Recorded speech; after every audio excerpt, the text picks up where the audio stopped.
আজকে কথা বলবো তুলা রাশির মানুষজনেদের জন্য 2026-এ তাদের শরীরের জায়গাটা কেমন থাকবে। সবার প্রথম দেখুন তুলা রাশির মানুষজনেদের জন্য হেলথের জায়গাটা এখানে 6 হাউসের ওপর শনির একটা ট্রানজিট চলছে এবং 5 হাউসের ওপর রাহুকেতুর ইম্প্যাক্ট থাকবে। বিশেষ করে এই বছর যে প্রবলেমগুলো আপনাকে ফেস করতে হবে সেটা হলো পেটের সমস্যা, ভীষণ রকম হজমের সমস্যা, পেটের সমস্যা, কোনো ফিমেলের জন্য সিস্ট রিলেটেড কোনো রকম কোনো ইস্যু বা পিসিওডির সমস্যা, পিরিয়ডস রিলেটেড সমস্যা, এগুলো কিন্তু ভীষণভাবে ফেস করতে হতে পারে।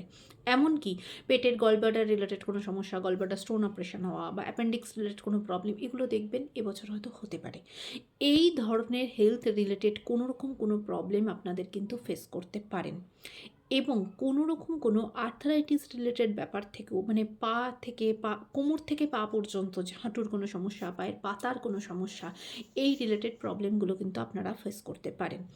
ওভারঅল এই বছর হেলথের জায়গা থেকে ঠিক থাকবে, কিন্তু পেটের সমস্যা এবং পায়ের সমস্যাতে কিন্তু ভুগবেন।